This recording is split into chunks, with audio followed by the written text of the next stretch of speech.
ভবিষ্যতে আপনার পরিকল্পনা আছে কিনা? ভবিষ্যতে শুনেন আমি বলছি যদি আমার কিন্তু হয়নি। মানে চেষ্টা করছি আমি একটা মায়ের পৌঁছে দিতে পারি। মানে ওইটা যেন আমাদের এলাকার লোক বিবাহেতে নিতে পারে।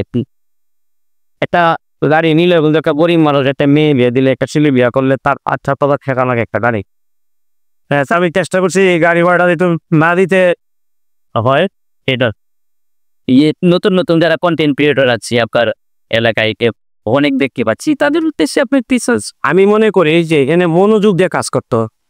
সারাদিন এটা নিয়ে কাজ করবেন অন্য কাজের ফাঁকে ফাঁকে, তাহলে আপনার চকবাকা হবে, আর নাহলে আপনার এগুলো কাজ হবে। ধন্যবাদ। ধন্যবাদ দর্শক, আপনারা শুনতেই পাচ্ছিলেন নেত্রকোনার একজন জনপ্রিয় কন্টেন্ট ক্রিয়েটর, শুধু বাংলাদেশটা সারা পৃথিবী জুড়ে যার সুনাম ছড়িয়ে পড়েছে। 642K ফলোয়ার নিয়ে যিনি এখন মানে চালকের আসনেই আছেন এবং প্রতি মাসে তিনি 3 থেকে 4 লক্ষ টাকা এভারেজে ইনকাম করেন। এই হালিম ভাইয়ের জন্য আমরা আপনার জন্য দোয়া করি, আপনারা আমাদের জন্য দোয়া করবেন। হালিম ভাই ইতিহাস সৃষ্টি করেছেন এবং নেত্রকোনায় কন্টেন্ট ক্রিয়েট করে কিভাবে নিজেকে মানে আপডেট করা যায় এবং অর্থনৈতিক সাফল্য যেটা কি সেটা দেখিয়ে দিয়েছেন। ধন্যবাদ হালিম। ধন্যবাদ।